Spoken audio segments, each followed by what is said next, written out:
Welcome, everybody.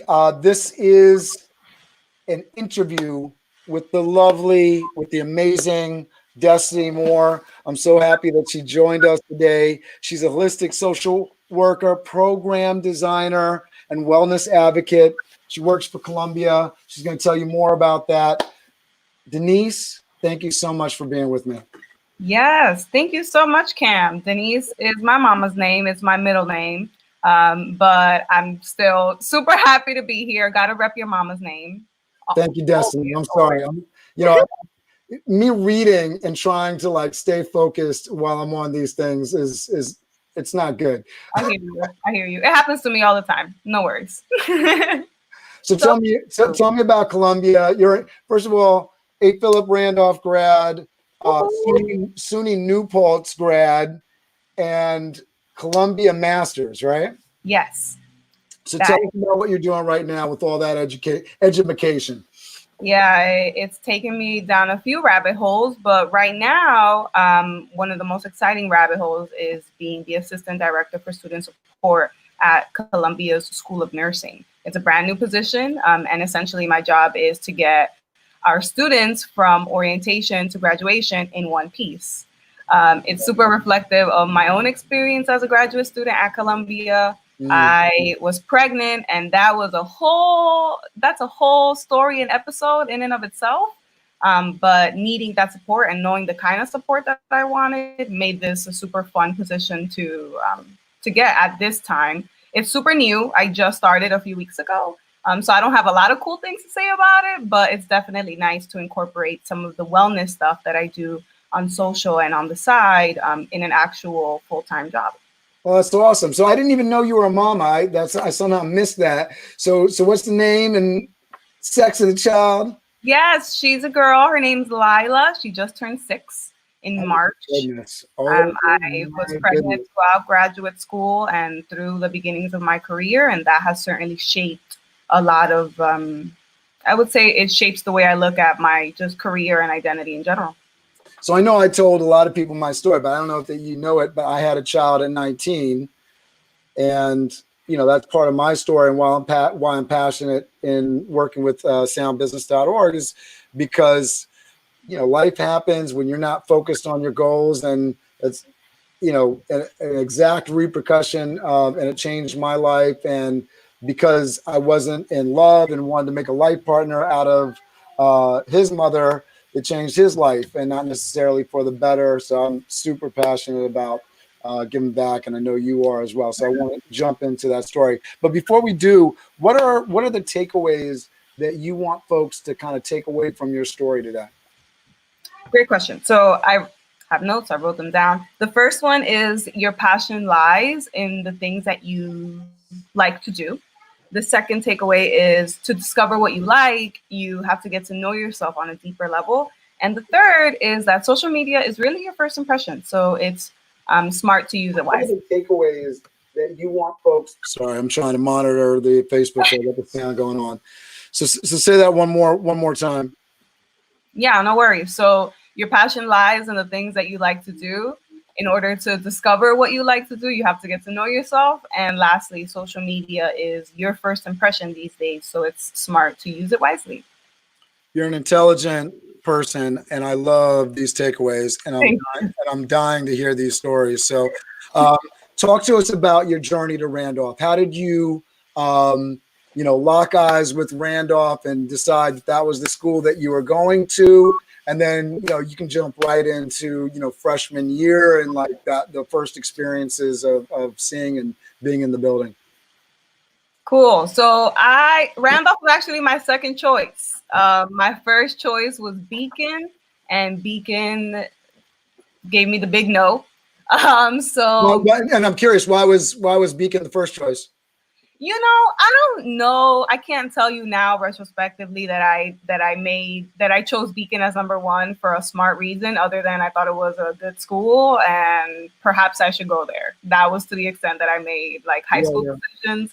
My mom and dad are both immigrants to the country, so though they had some idea of high schools in the area, they couldn't really help me choose. They always used to give me free, like, reign. I wouldn't say free reign, but certainly some reign. And where did your parents come from? The Dominican Republic.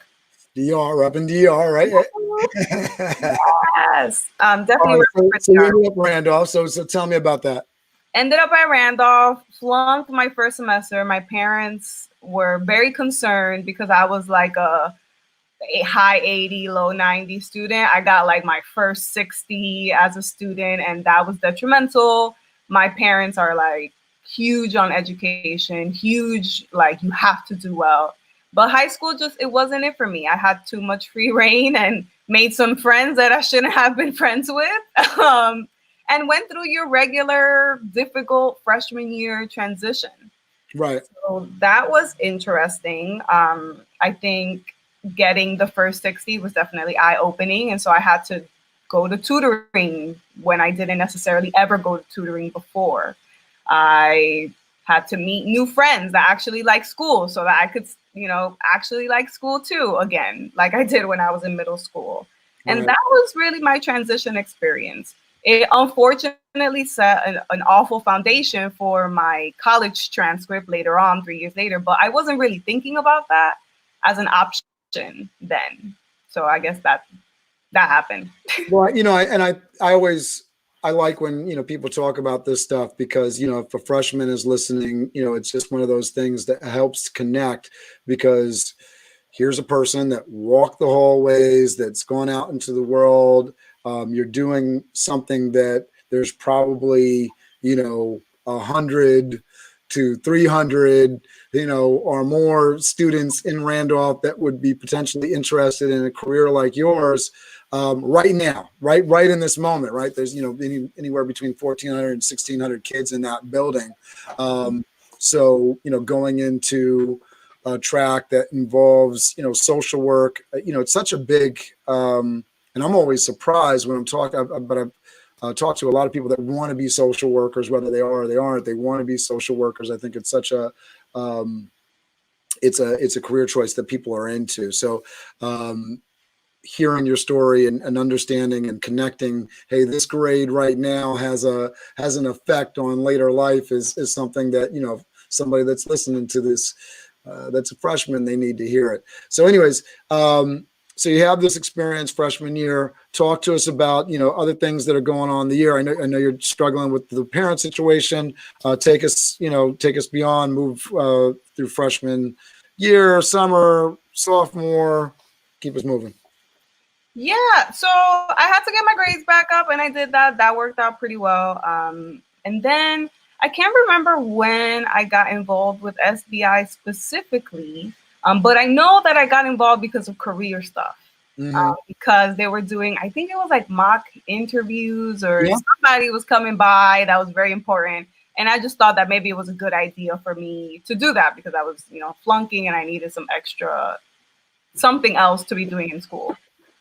So I started participating in SBI at that point. And it really, in addition to my parents telling me that college was a thing that I had to start paying attention to, SBI really gave me the tools to start thinking about it in a more practical way, because my parents didn't have the language, the verbiage to kind of help me do that. So I started caring about my resume, started thinking about internships that I could do. Unfortunately, I didn't do any, but luckily all my experience with SBI in terms of mock interviews, in terms of dancing, I was a part of Latin DVD for just a little smidge of time. And I feel like community service opportunities, I got a bunch to help me puff up my resume so that I could be ready for college applications. So I will forever be super indebted to SBI for that, for giving me that opportunity where if I didn't have it, I don't know that I would have had as many extracurriculars on my resume that I actually really needed. Right. Yeah. I know that's a tremendous thing. I'm trying to encourage my children. I have a 13-year-old, 11-year-old, a 9-year-old, and a 3-year-old. And I'm trying to get them all in the understanding that, listen, put these things, do these things, and make sure you document them, all the things that they're doing, because there's so many things that, as a high school student, you get into it and then you forget about it before you've ever documented it. So just, getting into the habit of documenting it is such a big deal. Absolutely. And, I think it's interesting when you're trying to find things to do as a high schooler and you don't really know what you want out of life. I think that was certainly me. I knew that I wanted to help people, but I didn't have like a profession that I absolutely knew I wanted to do. I had friends that really knew they wanted to be a teacher. So they did teacher-like internships and after-school activities. So I would just add that it's okay for that to be the case, for you not to know what it is you want to do, but at the very least, doing things like we mentioned with the first takeaway that you like to do. And in that way, you will uncover some of that passion. I have students that have uncovered their passions starting in high school. Unfortunately, I wasn't one of those, but everything works out. So take us towards graduation year, junior year, senior year. You're deciding on colleges. What was that process like? That process was really hard. I completed applications back when they were still on paper. I feel really ancient for saying that. And similar to my high school process, my college process, my parents couldn't really help me because they didn't know the landscape. My father was a catering manager at Fordham, and that's to the extent that I knew what a college campus looks like. And I will never forget, he took me to campus one day, and he was like, I don't know what this is, but I want you to have it. And I was like, great, so I'm going to college. Wonderful. I'm glad we know that this is the next step, but how do we get there? You got to connect me with your father, because I'm all about catering and everything. So I'd love to have a conversation with him. Yeah. He does catering now at Muhlenberg in PA because he moved. He fulfilled his American dream and bought a house. We're very, very proud of him for that. I think that's amazing. And the fact that I know you and we're in similar industries, especially now with everything that's going on, I'd love to connect with him. Yes, I think that'll be a great connection. We could definitely make that happen. Good. All right. So what schools were you interested in? My number one was Marist. Oh, yeah. Number one school. So why was that number one for you? Do you remember why? Same as Beacon, right? Can't really tell you why. I just knew that I wanted to go to college. That college seemed like an okay college for me. Did you visit it with us or on your own? No. So I visited one college. It was the College of Mount St. Mary with my mom and dad. And that was the only college I really got to see up close. And I applied there. I got waitlisted. So you didn't go in on any of the college workshops that we had? No. The interesting thing about me is that I was the kid who flew under the radar really easily. Because I wasn't a troublemaker, nobody was really looking for me. But I also knew enough to do the bare minimum and not really strike a chord, not really be in the mix, as the children say. So I flew under the radar. I saw that one school with my dad and mom and applied to schools that I thought would mirror Mount St. Mary. Marist was one of them. Unfortunately, I got rejected, partly because of my really bad freshman year grades. So freshman year absolutely matters, but it's not the end all be all at all. Right. Yeah, got rejected from Marist, waited until the very end. I then got accepted to SUNY Albany through the Educational Opportunity Program. And because it was EOP, I figured that that's just where I would go to school. My father was all for me going away, but my mom absolutely did not want me to go away to school. And so Albany felt like a lifetime away. It was like a 3-hour, 4-hour drive. Yeah. And then at the very last minute, New Paltz called me and told me I got in, and I chose New Paltz because I had 3 other friends going to New Paltz, so I figured that was the smartest thing for me to do. Yeah, I remember SUNY New Paltz was a big destination that year. That was huge. Yeah, we got a nice little posse at New Paltz that year from. So tell me the names. I want to say Arhenis was one of them, right? Well, Arhenis ended up at Aquinas, St. Thomas Aquinas, and then transferred over to New Paltz. His girlfriend, then now wife, Janella, went that year that I was accepted. Say her full name. Janella, now Paulino, because she got married. Yeah, they're the high school sweetheart. So it's so funny because we have a few of them, right? So Trevor and Koso are married. Kamar and Ciara are married. And I mean, and I didn't know about their relationships at all. Obviously with Argenis and was it Janella? Janella, yeah. Yeah, Janella. Everybody knew that they were together. That was very clear, even for like an administrative kind of guy like me. Super clear. So not surprising that they're married now, but that's awesome. So Janella was there. Who else was there with you? Christopher Saldivar and Xavier Luna. Yes. And no, I think that's it. Maybe one more, but I might be forgetting. It's been a few years now. Yeah, I loved Xavier when he was in school with us. He's such a kind of cool personality and all that. All right, so you're there. So you end up getting accepted to SUNY New Paltz. Was there any kind of negotiation because you were accepted to a couple of different schools and like figuring out the financial plan, or just kind of like you took what they had and ran? Yeah, I would say I also had gotten accepted to St. Michael's, but I was too scared because it was in Vermont, and I was like, I don't really know anybody in Vermont. That sounds scary and dangerous. Trevor's experience at St. Michael's was not a fantastic one. I mean, he was in the engineering program, but it was not fantastic. Yeah, so might have dodged the bullet. Yeah, he was a part of the 3-2 program. Oh, nice. And well, before you say nice, he was a part of the 3-2 program. And I mean, there was some great stuff, you know, some of it might be on him, but it seems, you know, especially from his story, that they really didn't give him a lot of the information that he needed to know up front. And that was a little bit challenging for, you know, his path. And he ended up graduating from University of Akron because the financing wasn't there for the 2-part. So he did 3 years at St. Mike's and the financing. And then they, you know, because of grades and stuff, they told him last minute, well, we don't really have a seat for you. And then, you know, talking about the story, and I think this is important for folks that are on their pathway to college. So it's a 3-2 program. And he's telling me, and I asked him, I said, well, how many people were in that 3-2 program? And I think this is an important question for anybody that's going into a school that has a program like that. And he said, well, there was like 2 people. And I was like, whoa, you know, smoke, red flags, all that kind of stuff.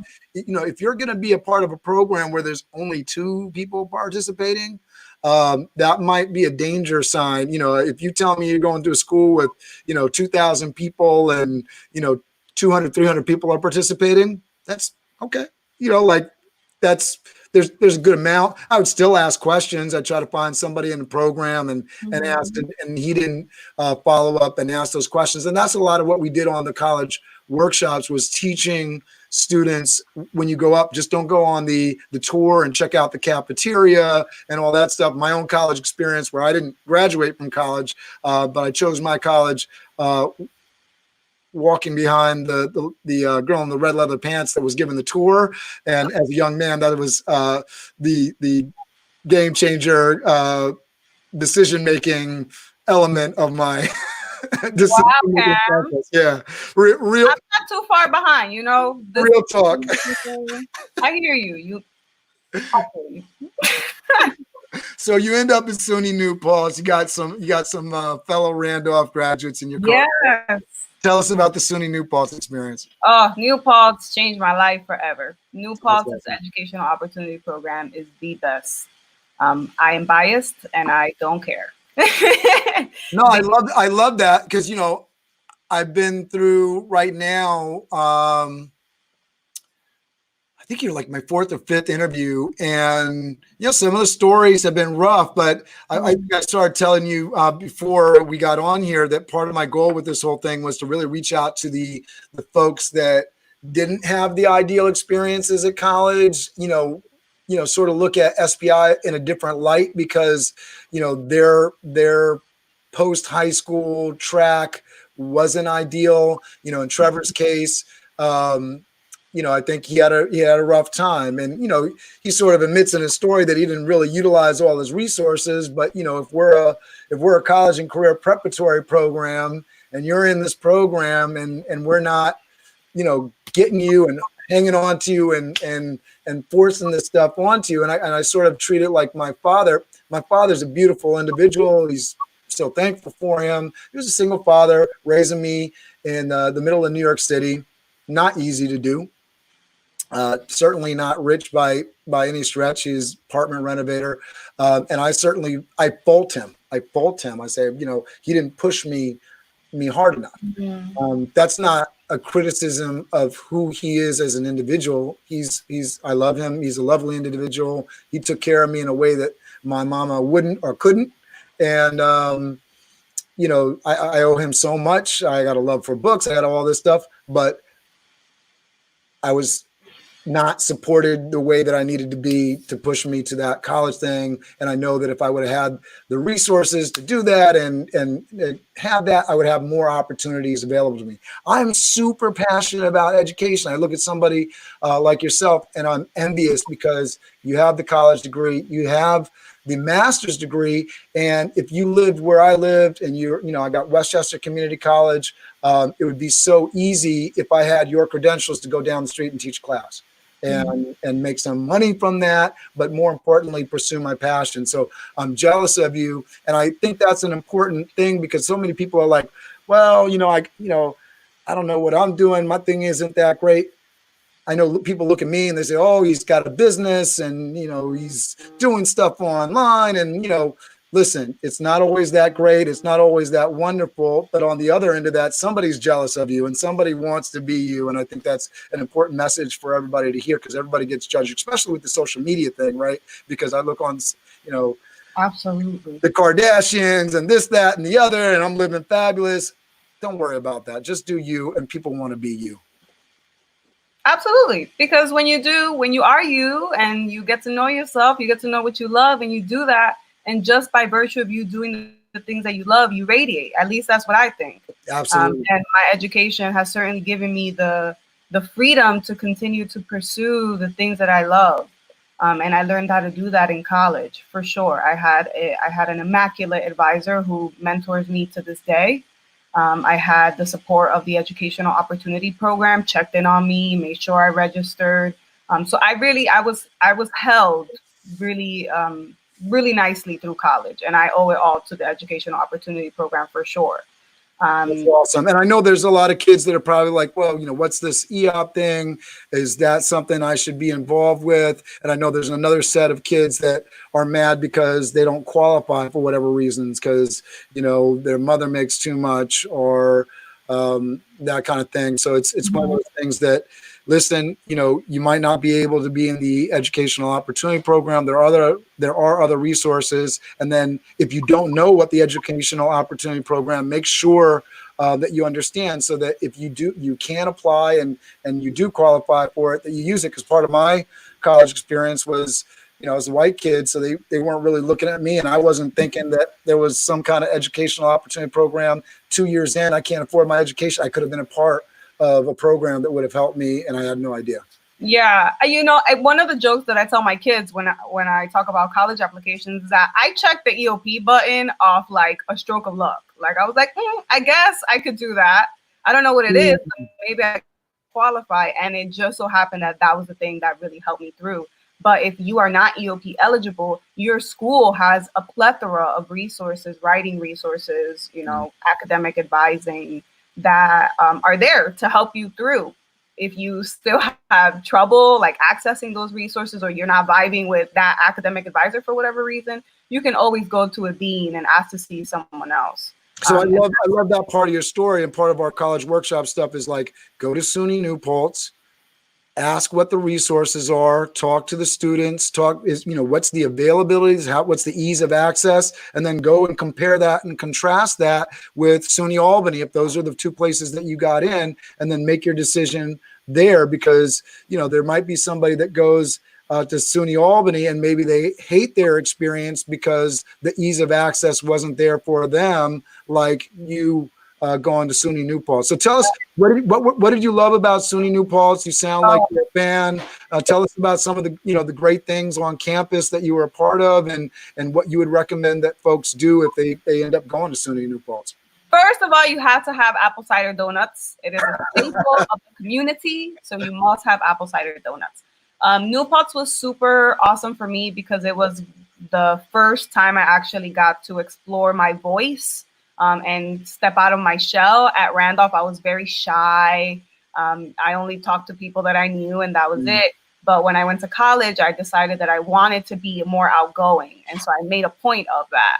I co-founded our campus's first Afro-Latino dance troupe. And I actually got to do that because of my experiences with SBI and Latin DVD.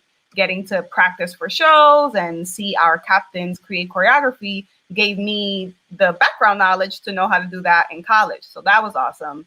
And then I got an opportunity, thanks to my mentor, Jess Purcell, who is awesome, to be the summer liaison at New Paltz, the summer before my junior year. And that experience is really what changed my life. I got to welcome 125 new faces to New Paltz's campus and essentially convince them that they wanted to come.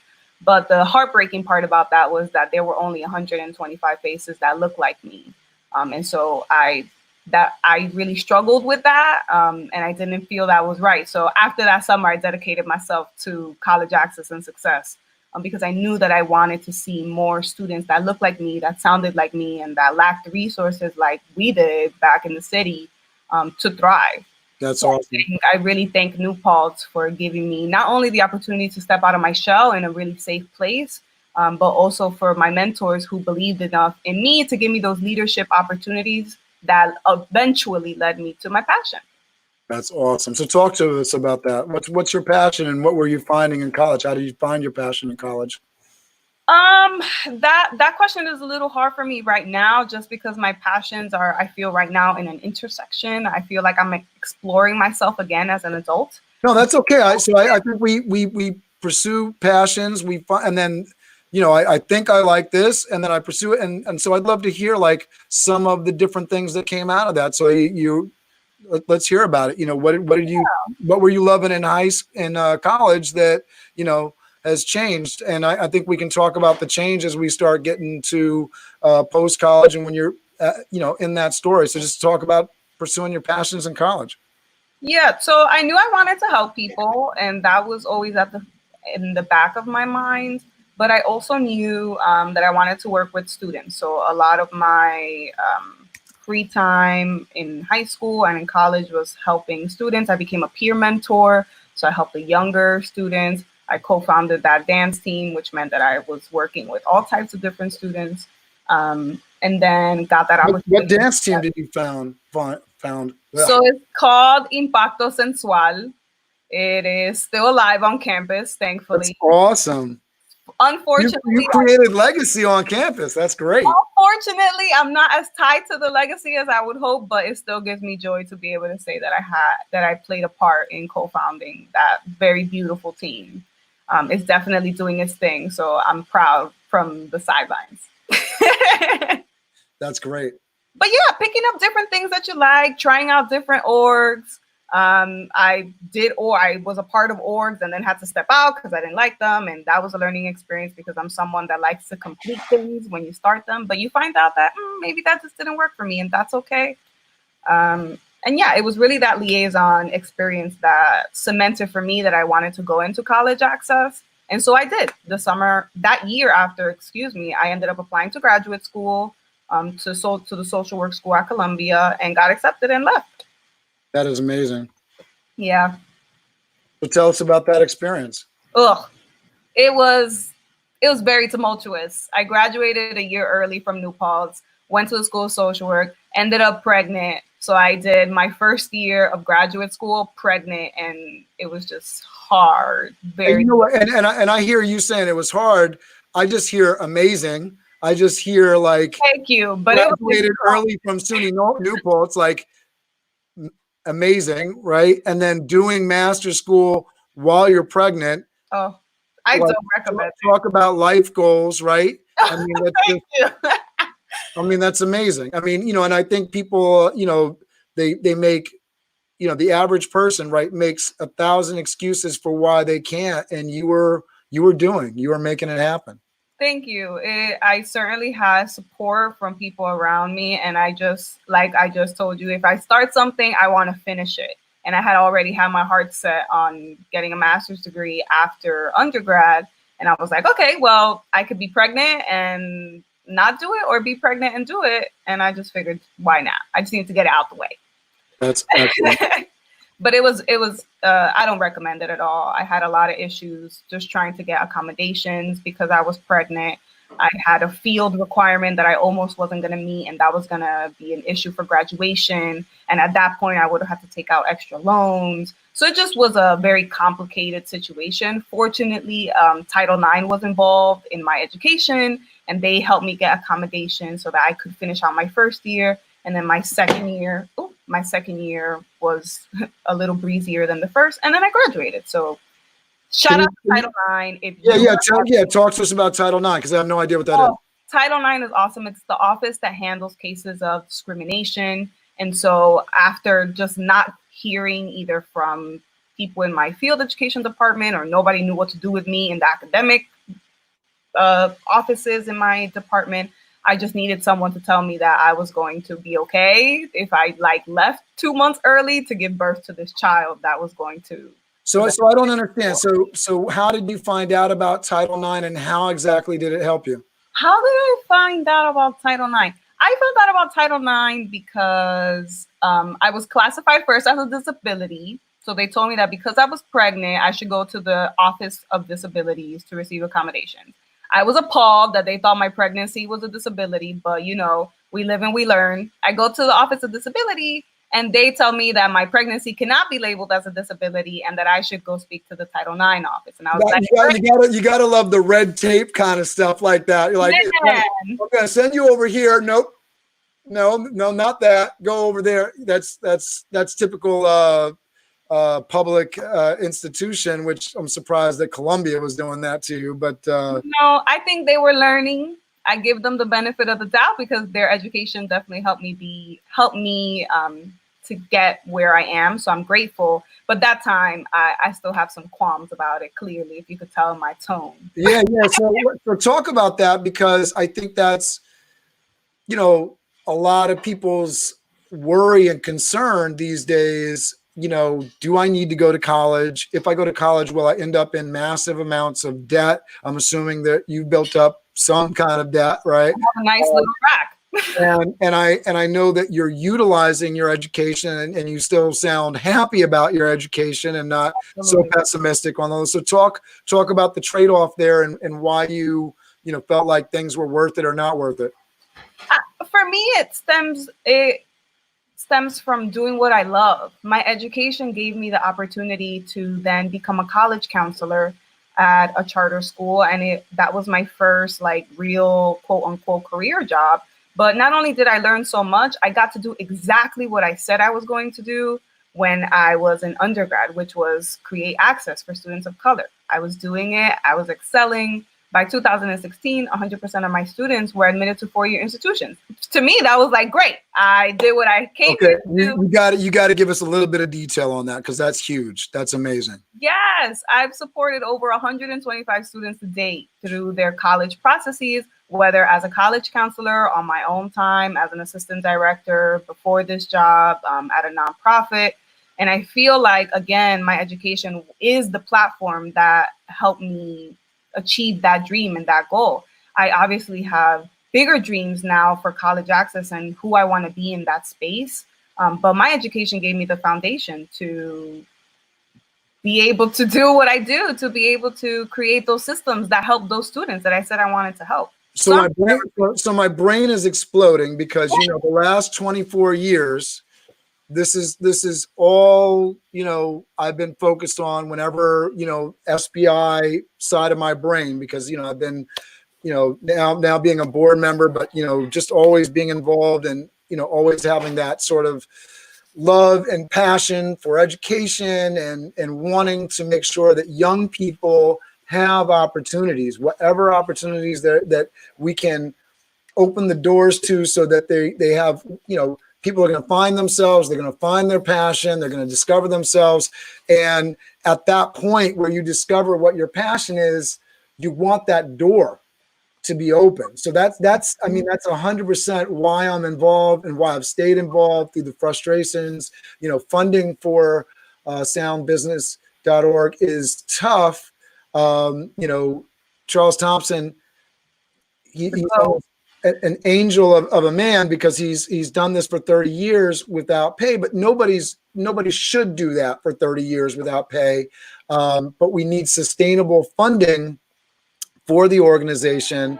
And I think one of the things that I'm going to ask you to do more than this interview is, I think what really would be important, especially now that, you know, everybody's kind of locked away, is we get on a call with our board and we talk about some solutions. I think me and you will connect offline and talk about some strategies and things. But I think, you know, with what you're doing right now, you really need to be involved in the future direction of soundbusiness.org on the academic side and the planning, because we got to have a strategy and a plan right now, not only on the funding side, which is a whole nother issue, but also Stephanie Akavambe, which she is an alumni as well. She's on the board. She did her doctorate dissertation on SBI, and there's an actual published case study for what SBI does using your data, by the way, 2010, 2011. Nice. I love that. And just remind me, what year did you enter Randolph, and what year did you exit? I entered in 2006 and graduated in 2010.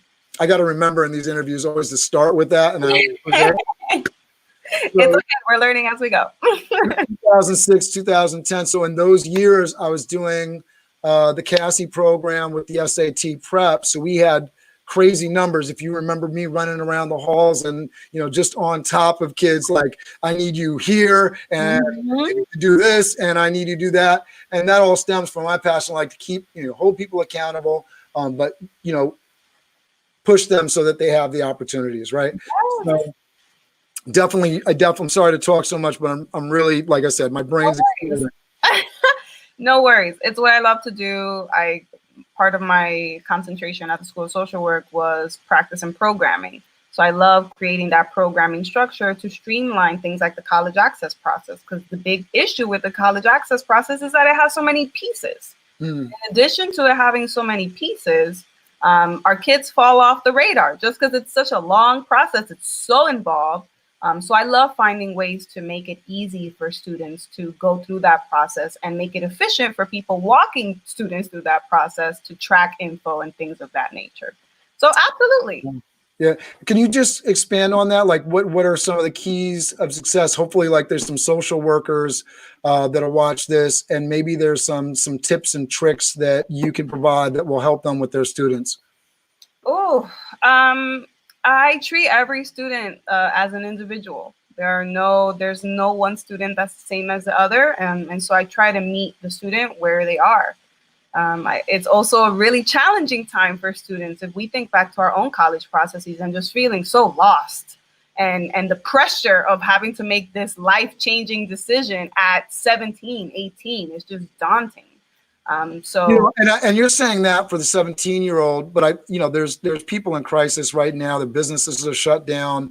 You know, I'm one of them to a certain degree. You know, nobody's doing, live social events with people. They're basically illegal in New York. So nobody's hiring waiters, bartenders, chefs. You know, Toth event staffing went from, going to be a, $600,000 revenue kind of year. Or more. 2020 was supposed to be a big year for weddings because everybody wanted the 2020 wedding. We had some business in January and February, which are typically our slowest months of the year, just in general. So all the income that I thought was going to people run up their credit card. I ran up my credit card thinking, so, for a 17-year-old, I think the message is, for me, the same message for that business owner that feels like they're completely in crisis. There's things that are happening with these kids right now. And as much as I want to tell them that their story is unique, it's not. I was talking to Hassan Rose, who was on West Indian, did the interview with him, and part of his story is dealing with, death in his family as he's coming up through high school. So, it doesn't take a pandemic necessarily to cause death. People are going through that all the time. So not to take the individuality out of their individual story and their individual pain, but you can't let the loss, you can't let the stuff get you down. You got to stay positive, right? You got to. Yes, I love You gotta, my kids created some of these signs for me. You gotta, Oh, I love this. Get up, get up get and active. be active, Yes. right? And then, staying super positive, right? And it's not a challenge, it's an opportunity. Absolutely. There's no problems, there's solutions, right? Yes, I didn't realize we were just speaking about, our current situation. I think I'm all for, no, not I think, I know that I'm all for staying positive and that we know that we will overcome this. As a social worker, I'm also the one to tell you to feel your feelings. So if this is a difficult time, then let it be difficult and Right. and let that be okay. Because in trying to strive for knowing that's better, we sometimes don't work through those feelings that really need an avenue out.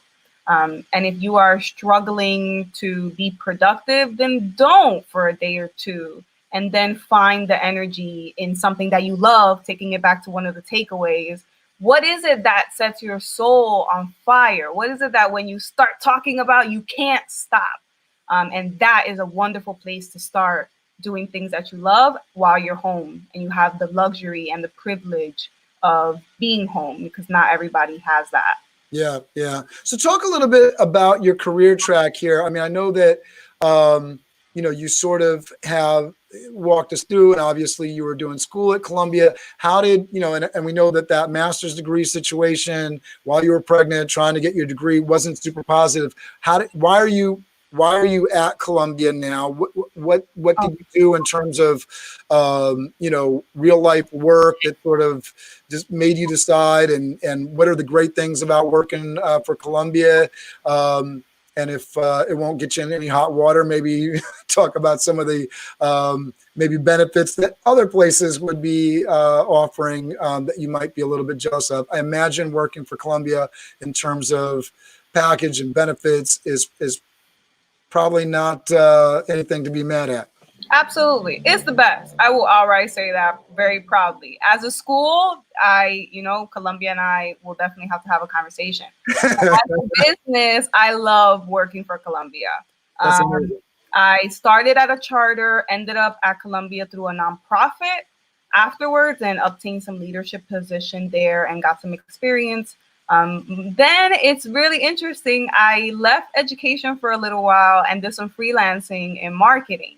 And that was interesting because I had realized that I had met my goal of wanting to help low-income students. Obviously not at the scale that I wanted to, but it's still something that I said I wanted to do, and I did. We're going to get there on the scale thing. We're going to get there. We are going to talk. We're going to change some people's lives. Yes. But after that experience, I realized that, again, I was kind of following the trajectory that my parents wanted me to. Yes, graduate, boom, get a master's, wonderful, boom. And though I did something that I loved and that made it worthwhile, I still knew that there were other things that I liked that I didn't really have experience with. So I did that freelancing experience in marketing. That was very interesting. I held a few workshops and a few coaching sessions through my own personal brand that I work on the side. And that was definitely interesting. But it was actually that experience, that wellness experience that I got through my personal brand that gave me my current job at Columbia again.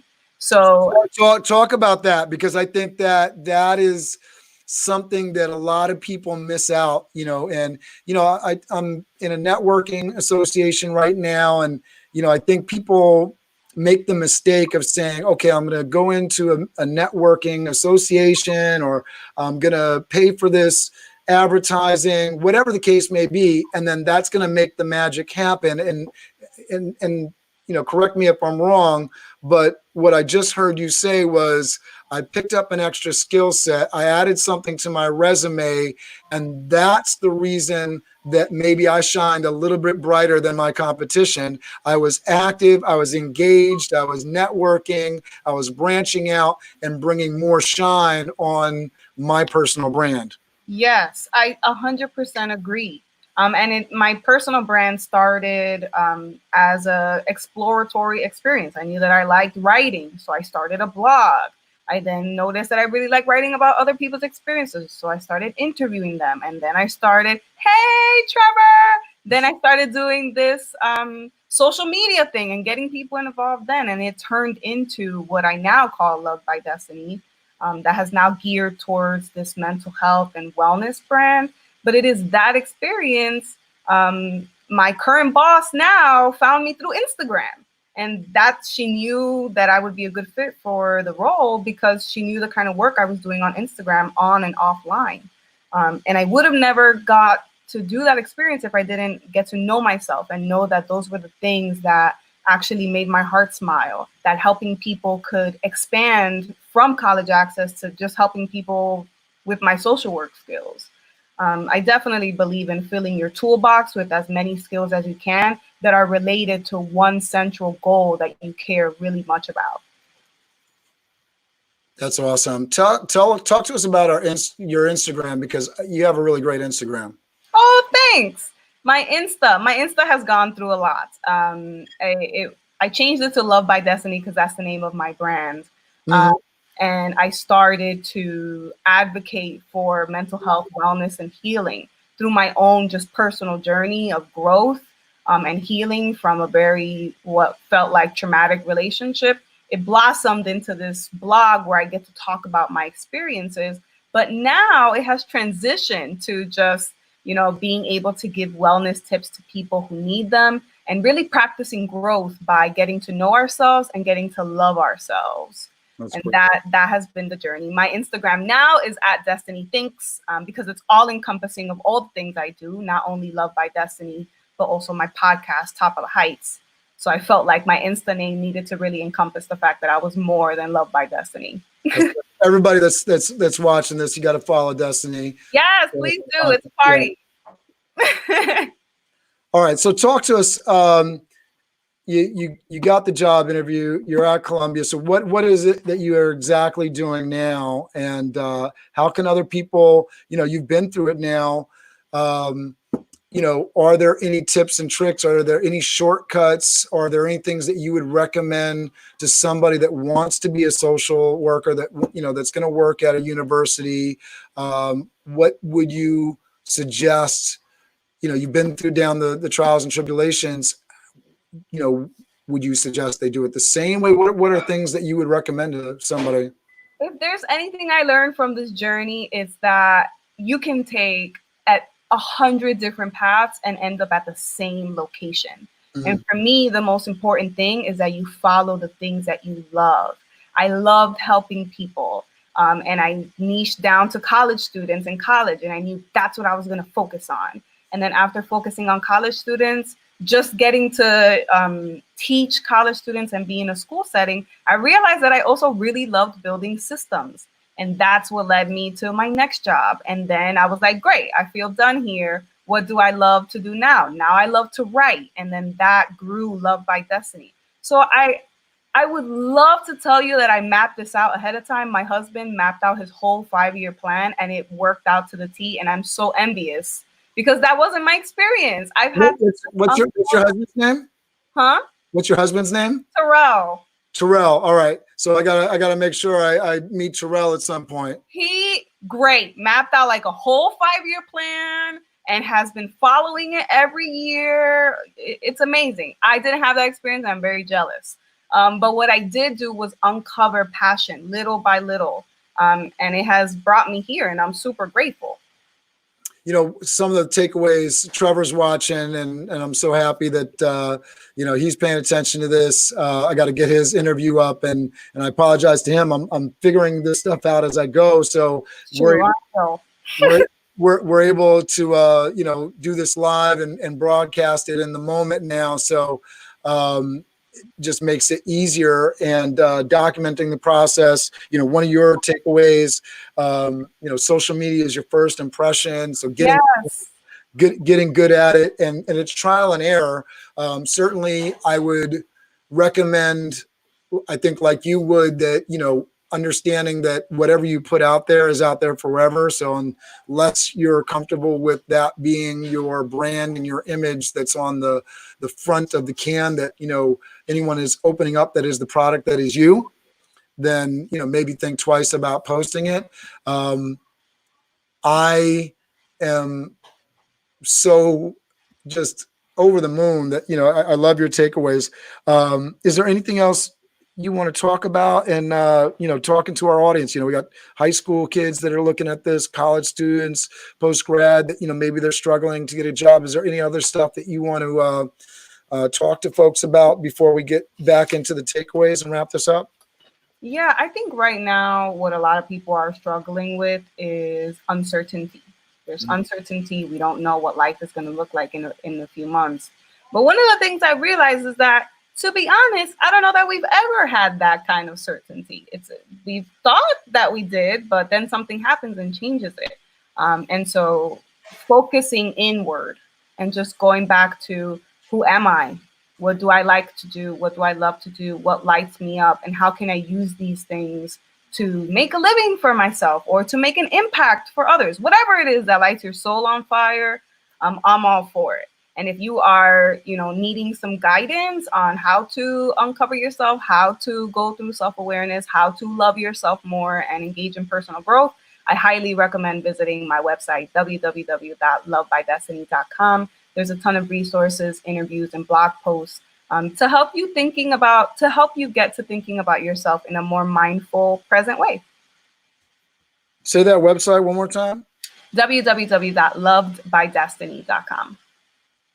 All right, everybody go on, check this out. Yeah. And so are you providing any services for folks during this time?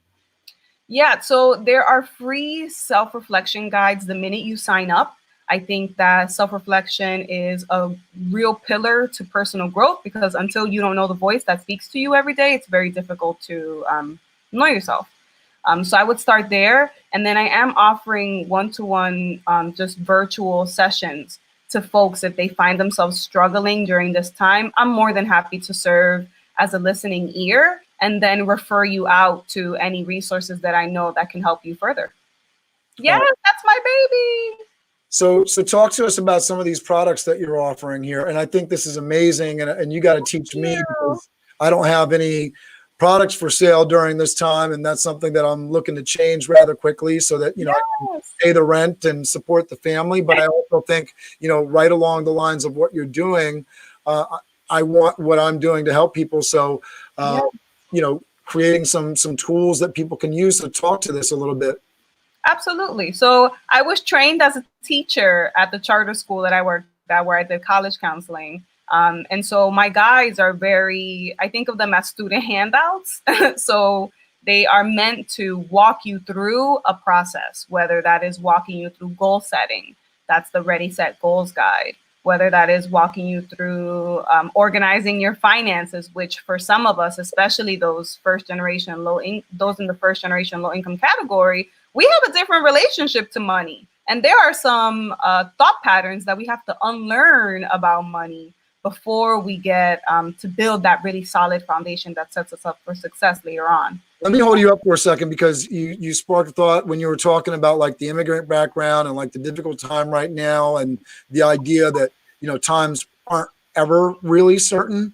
Mm-hmm. So just going into that, like that immigrant understanding of the world, my wife is Mexican. She came into the country illegally, whatever, people's thoughts are about that kind of stuff, whatever, we dealt with it. We went through some challenges, and she's legal and she's a citizen there. So for everybody that, has a certain kind of opinion about that, you know the deal. So, our family certainly affected by all the anti-immigrant thing. But I think, the interesting thing with that idea and your background, parents' background, and just adversity in general, diamonds are shaped by pressure and fire, right? This kind of stuff, again, we can't focus on the problems. We can't focus on the issue, the challenges. We got to focus on the solutions and the opportunity out there. And, I was telling you about TikTok earlier and the marketing, this little device, which, crazily enough, just about every high school student, and I know there's some students that their phone isn't top of the line and all that kind of stuff, but just about every high school student, because this is like the key possession for most folks. And I know there's a few folks that don't have the top line thing and they don't have the capabilities, but you got a buddy, you got a friend, and you can work that out as well. Find the solution. But for everybody that's got that phone in their pocket, you can be a marketing machine and you can do all of this stuff. And I think, what you're talking about here speaks to that. There's so much opportunity, and it's in your pocket to take advantage of. So yeah, keep going on your products here. I completely agree. There is so much opportunity. And I think when that opportunity is born out of this innate feeling that I know I want to do this because I care about it, I think that speaks volumes. I really care about seeing people grow and walking them through that process. And so that's where all of these products come from. I think the product that I'm most proud of is the journal. So I self-published a self-reflection journal titled Unlearning Survival, I believe now almost a year and a half ago. Okay. And that is one of my favorite projects because it was born out of this love for writing. I love writing. And then I think you got to definitely add author to your LinkedIn title. I'm waiting for the New York Times bestseller in order to do that. Don't wait, because you know what? It all comes, right? It's just a build up, and it's a mindset, right? Absolutely. It is a mindset. It is a mindset. I think for me, failure was really hard in just trying different projects, different events, different coaching strategies with people. Seeing what doesn't work I always take it personal, but failure to me has been the greatest teacher because it shows me what doesn't work and it shows me where I need to get better. And I always want to get better. I always want to incorporate feedback in everything that I do. That's awesome. All right, so let's talk about the takeaways. Somebody's gotten to this point in the show here, and man, what was I supposed to take away from this? So walk us through these 3 takeaways again. Absolutely. So the first thing, your passion lies in the things that you love to do. And they are innate. So spending time to get to know yourself. If you're a college student, college is the perfect ground to get to know yourself. And I know that there's a lot of other things happening emotionally, and I totally get that. But college for me was really the first opportunity that I got to uncover some of the things that I loved. Yeah, and I'm going to add to that takeaway, because I think, we got different audiences that are looking at this, and there's so many people are going to say on one end of it, absolutely right. Education. I'm super passionate about education. I believe in it so much. But I also have that other voice in my head, and rightfully so. College costs money. I'm going to be burdened with all these loans. There's no love for the youth and the college student that is struggling, and they're not taking care of us, and we're just going to have these loans on our back, and it's going to be on us for the rest of our life. And to that I say 2 things. One, you got to make sure that the education is meaningful and it's right for you. So go out and explore, ask the questions, search for the resources, use channels like this in terms of reaching out to the alumni network. So if you're interested in SUNY New Paltz, or you're interested in Columbia, reach out to Destiny. You got her Instagram, right? We'll put it up again. You got her Facebook. You got, a couple of different ways to get in touch with her. We'll throw the website up there one more time, right? Yes. All right. There's so many different ways to get in touch with Destiny. The only reason that you're not getting in touch with Destiny is because you've chosen not to. And the same is true for anybody that wants to get in touch with me and have me put them in contact with any of the alumni that I'm interviewing and have been to all these different schools. So just a few of the schools that are represented in just the few interviews that I've done: Allegheny, Rensselaer. Trevor went to St. Mike's. Then he also went to University of Akron. And I know so many students have gone to so many different schools, from Agnes Scott to Yale. We have the do you remember the names better than I do at the moment? The 2 sisters that went to Yale. Oh, I don't know anybody. Talking about DR. So those are your DR sisters, Katie and Jamila. Oh, Duarte. Duarte sisters. Yes, for Yale. That was after me. Yeah, so I mean, talk about, amazing individuals, and they got some mean social media going on too. So you got to check them out. Yes, definitely will. I'll try to throw that up in the comments section. So get back into your takeaway. Sorry to interrupt. No, you're good. So no matter if you are going to college, if you're choosing not to go to college, going back to the fact that your passion lies within, and it's just doing those things that you love, so that you can uncover it, I think is my takeaway. The second one is that you won't know what you like unless you know yourself. So spending time with yourself, reflecting, getting to know what your quirks are, what makes you angry, what lights you up, and what does that feel like within you is super important. Self-awareness is key. And my last takeaway is that social media is your very first impression. So definitely use it wisely. For me, I've gotten to use it to speak about things that I love, in addition to just sharing a bit about myself and my life. And it has proven it's dope. Like, I've gotten so many opportunities off Instagram that I never would have without it. So I highly recommend. Talk about that. Talk about it. I've got public speaking. I had 2 public speaking engagements that I got. I don't do public speaking. Public speaking scares me to no end, but it's an opportunity that I got, and I'm super grateful. I've gotten a chance to connect with amazing women that I would have never got to connect with. I connected with Minda Harts, which is a really great author right now, author of The Memo, which I highly recommend. Would have never learned about Minda, would have never went to that networking event if it wasn't for social media and that presence that I have. So I don't know her, so tell me about her, and I'll throw her up on the screen and big her up. Yes, Minda Harts wrote The Memo, which is essentially a book for women of color to secure their seat at the table. So if you are a woman of color, you know that corporate and nonprofit, just work life in general, is difficult to navigate. And what I love about Minda's book is that she essentially gives us the game plan. She gives us the game plan to succeed in the workplace in a way that I've never gotten before. So I'm truly appreciative of Minda. She not only is that amazing author and preaches about securing the seat and helping others secure the seat, but she also gave me an opportunity to speak at one of the events she hosted. And so that also happened through social media. So I love Minda Harts. Definitely follow at Minda Harts. So I'm going to throw it up on the screen here. Yes, yes, Minda is bomb.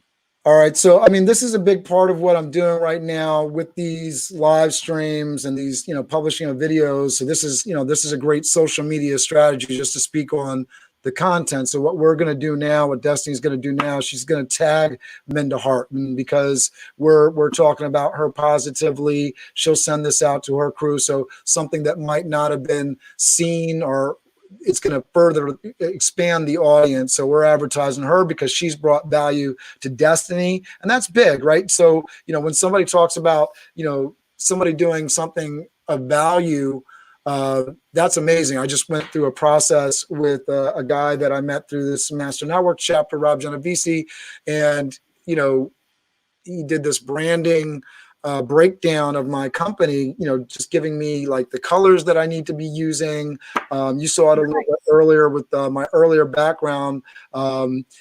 Pink and black and gray were the colors that he gave me. And right away, I put up a LinkedIn post where I put together and just, so these are things that you can use if you do this. And there's information if you want to go online, you want to find out the colors that represent your business or you personally, you can find this stuff. It's not, I've seen a lot of this stuff. The only thing that he's presented to me that I hadn't been presented before, he had it down to the typeface I should be using for my. Wow. Whoa! All right, that's cool. And then I was like, whoa, that one's very similar to what. All right, very cool, very cool. So whether you think all that stuff is crazy or not, I utilized it. So there were certain words that we were looking to hit, things that we wanted to represent with the colors. I put it up there. I put a post on LinkedIn where I went on to canva.com. So if you haven't been on, yep, all right. So you as an individual, anybody watching can go on to canva.com. It's free. You can create a virtual background for your Zoom meeting right now. You can create branding for your social media experience. You can throw images into your TikTok and your Instagram live stories that will automatically publish to your Facebook, and then you drop that into your LinkedIn. And if you're a high school student and you don't have a professional, sharp-looking Instagram, make sure it happens. You need a professional photograph. Get in touch with Destiny. Get in touch with me. We'll teach you how to do it. It's such a key, great thing. Take advantage of opportunities where people will do videos and photos for you and packages and stuff like that. That's life-changing stuff. Absolutely. I think not knowing is no longer an option. We have Google. So I always say, if I don't know something, I'm just going to Google it, or I'm going to find someone that knows something. So social media marketing genius and, you know, I wouldn't go that far, but definitely. Marketing guru. That's definitely you. But I was talking about Gary Vaynerchuk. He recommends that, you know, like whenever he gets the question, like he'll get a technical question like, Gary, how do you do this in the social media stream? And he'll respond back. So what you do is you go to the internet, you type in www.google.com, right? And it's so funny because, you know, he's such a technical strategy kind of guy. I don't know if you consume any of his talent. He breaks things down. He's doing Tea with Gary V every day. There's lots of free information. I just mentioned this not to really, he doesn't need any more free advertising, but you can go and consume his content. And so much of the advice and things that I can offer is from spending time with Gary Vaynerchuk on his channel, just learning. It's free education that's there for you. Now, if you grew up in my generation, YouTube wasn't a thing in high school for me. You know, there wasn't this free access to education. I couldn't go see Cameron and Destiny anytime I wanted to, any place I wanted to, by just searching it into YouTube. And guess what? Now we can. So, you know, utilize those things. Destiny, thank you so much for doing this and being game for this.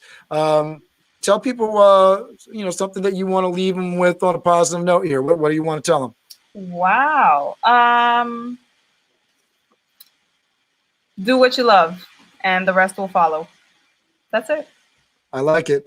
Thank you very much for watching. Everybody that's seeing this, especially my alumni, do this with me. Hey, if you're feeling self-conscious, get in touch with Destiny. She can walk you through the process. She's a pro. Don't feel afraid to reach out to me and ask for tips. I'm giving you permission. I'm giving you permission right now. Call me up. You want to go for a social distance bike ride, call me up. I'm giving you permission. And I think that's something that's key for all of us to give others permission to come into your life, create those connections that will help you. Be positive, get up and moving. I love you. Thank you very much, Destiny. Of course. Thank you, Cam. All right. Take care, everybody.